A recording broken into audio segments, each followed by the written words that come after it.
नमस्कार दोस्तों।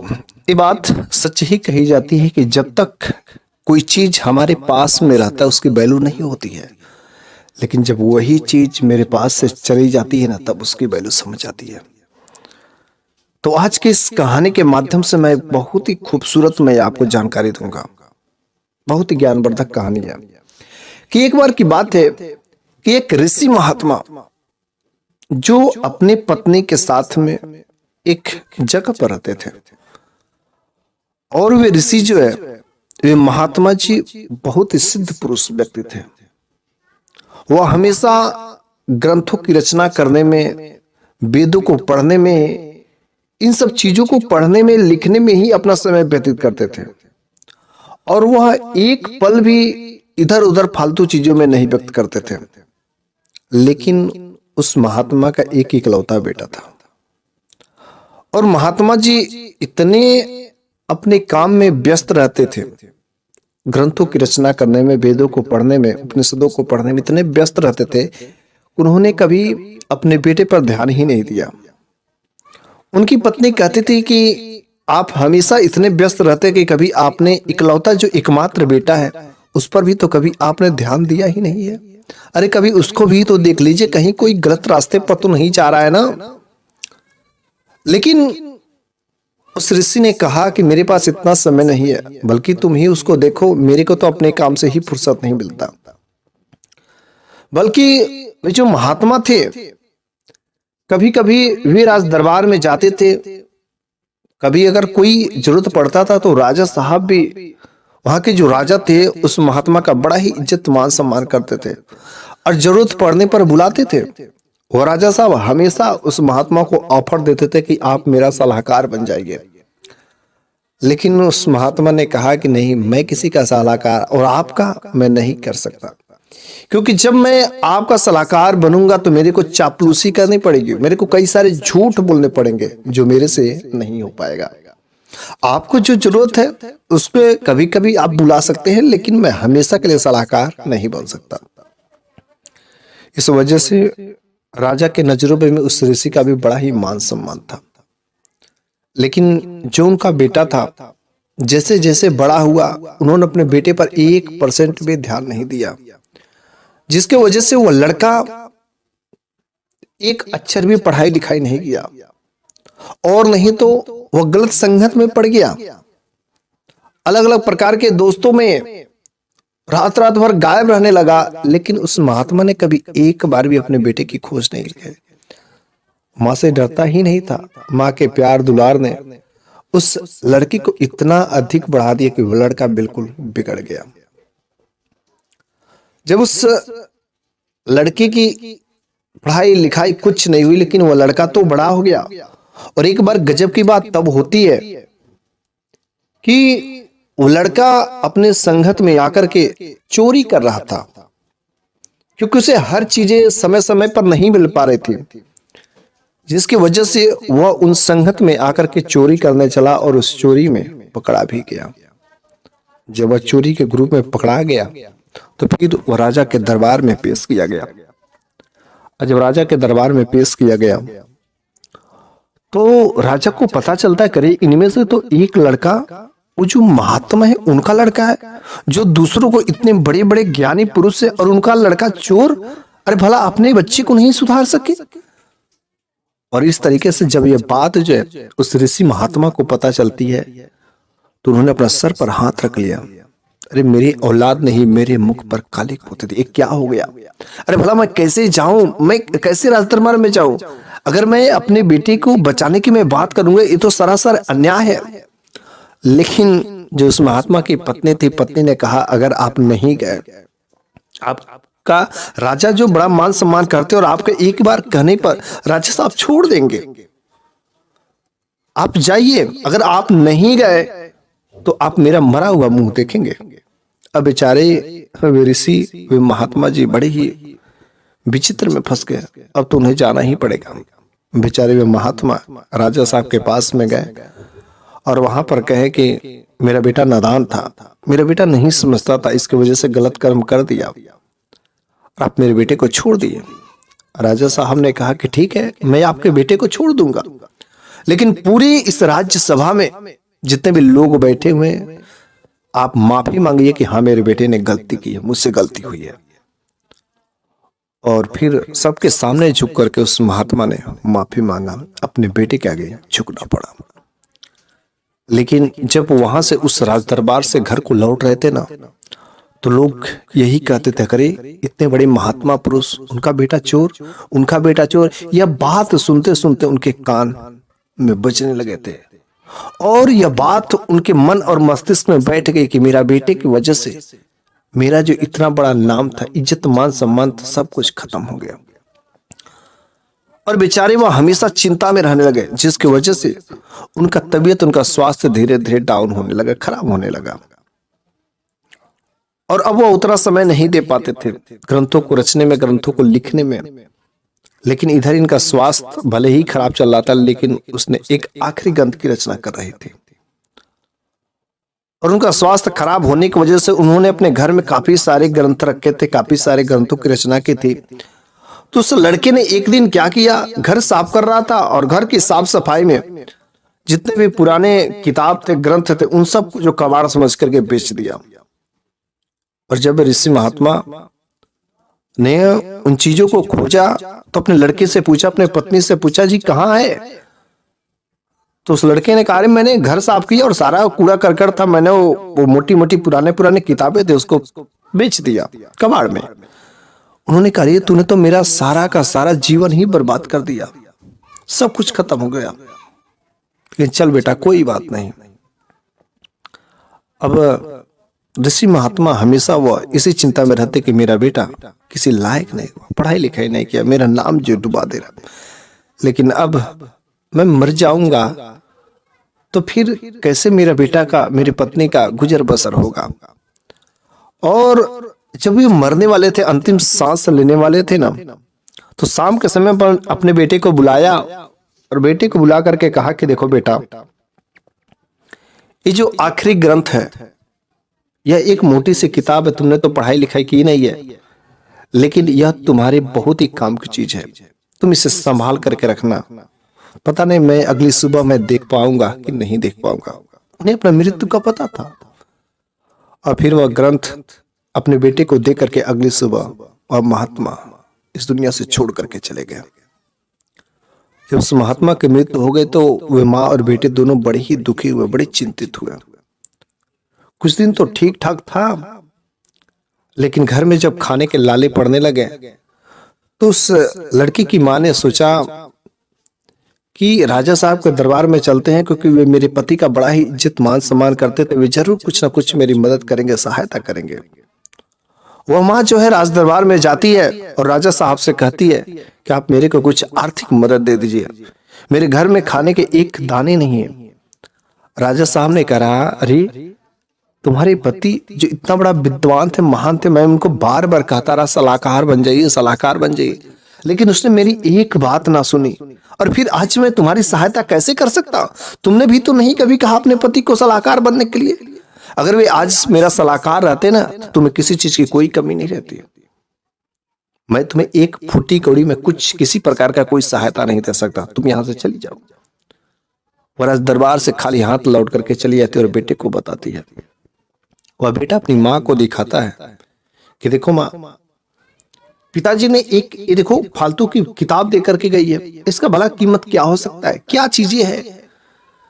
वो जब उन किताबों को खोलता तो उसको सामने कुछ समझ ही नहीं था, काला अक्षर भैंस बराबर, क्योंकि उसने पढ़ाई की नहीं थी।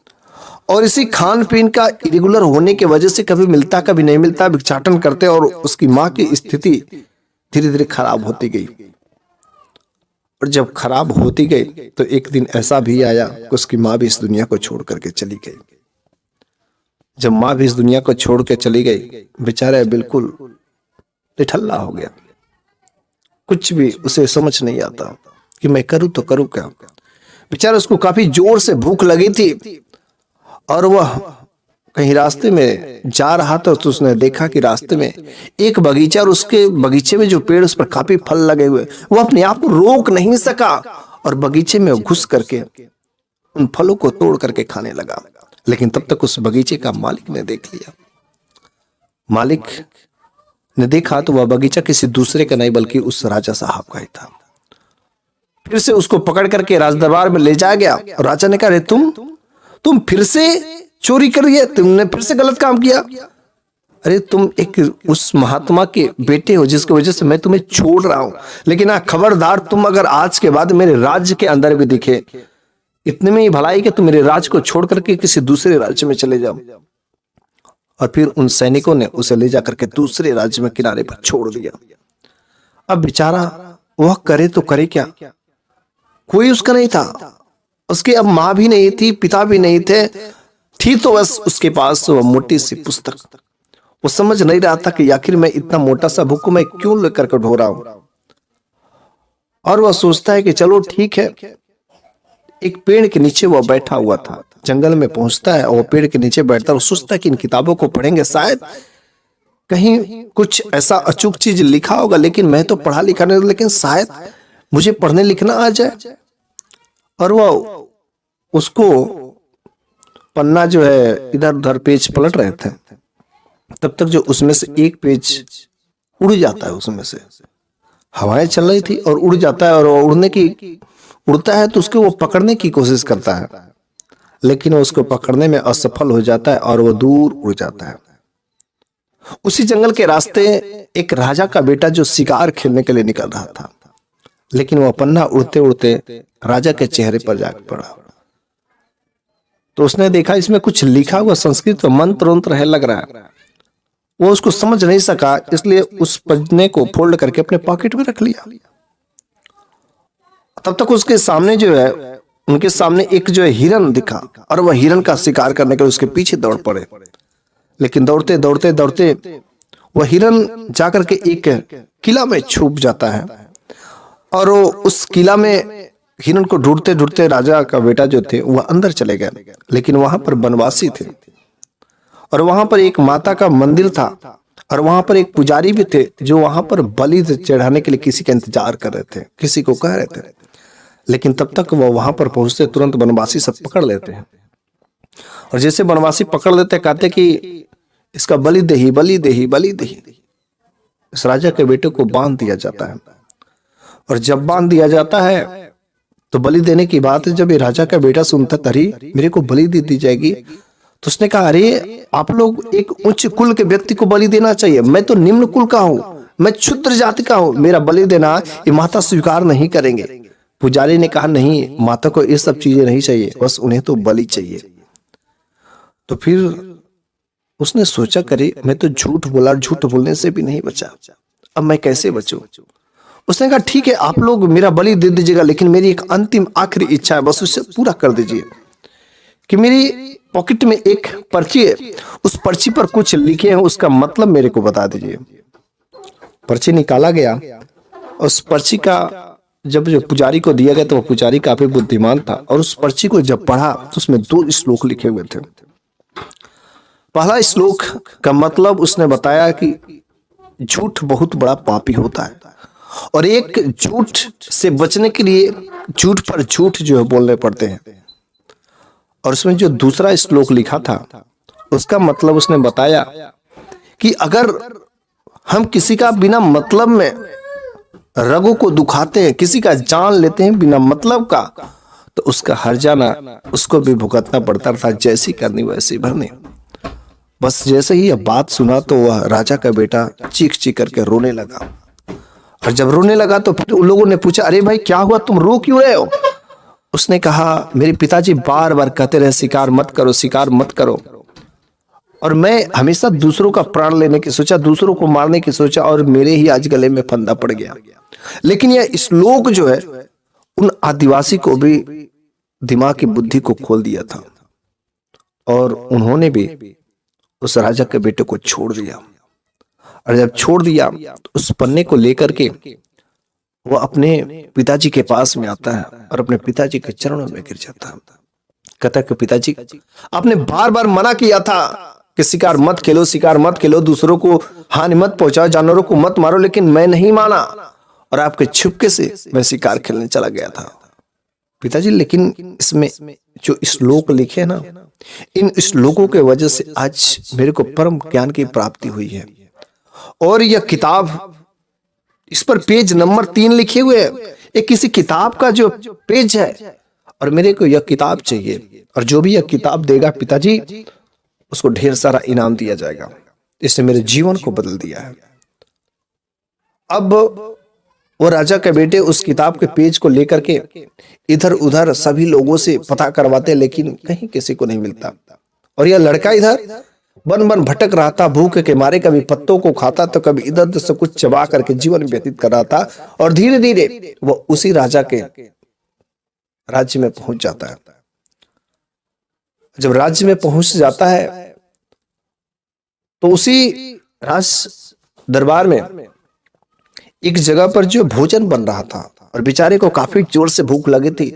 और जब उस भोजन का महक जो उसके पता चलता है तो वह उसकी तरफ ऑटोमेटिक खींचा खींचा चला जाता है। और वहां पर रसोइया से कहता है कि मेरे को 2 रोटी दे दो, मेरे को कुछ भोजन दे दो, बहुत जोर से भूख लगी है, मेरे को भोजन दे दो। लेकिन उस रसोइया ने नहीं दिया। जब नहीं दिया तो बेचारा वह क्या करे, उसने सोचा चोरी करने का, और बस वो चुपके से 3 रोटी उठा करके थैले में रख लिया। लेकिन जैसे उस थैले में रखा, तुरंत उस रसोइया की नजर पड़ जाती है, और जैसे रसोइया की नजर पड़ती है उसको पकड़ करके राज दरबार में ले जाया जाता है। और कहा जाता है कि देखिए, ये चोरी कर लिया, ये भोजन चोरी किया, रोटी चोरी किया, इसको दंड दिया जाना चाहिए। राजा वहां पर बैठे हुए थे, उसने कहा अच्छा चोरी किया, क्या चीजें चोरी किया? उसने कहा रोटी चोरी किया। उसने कहा बैग में रखा है। एक आदमी ने उसका बैग लेकर के, एक सैनिक ने, और बैग उड़ेल दिया। अब जैसे ही बैग उड़ेला, उसमें से रोटी तो गिरी ही गिरी, साथ में जो वह पवित्र पुस्तक थी वह भी गिरी। और जैसे ही वह पवित्र पुस्तक गिरी, वहां पर वह राजा का बेटा भी था। और तुरंत उसकी नजर जब उस पुस्तक पर पड़ी तो वह पेज को तुरंत पहचान गया। ये तो लग रहा उसी किताब की पेज है जो मेरे पास में है। वह तुरंत उस पेज को लेकर के पेज नंबर मिलाया, उन किताब को, तो वही पेज निकला। राजा के बेटे ने कहा, इस लड़के को किसी प्रकार की कोई सजा नहीं दी जाएगी। मैं जिस चीज को ढूंढता आज था, आज मेरे को मिल गया। इसको गद्दी पर बैठा जाए। तुरंत उस लड़के को गद्दी पर बैठा जाता है, भोजन कराया जाता है।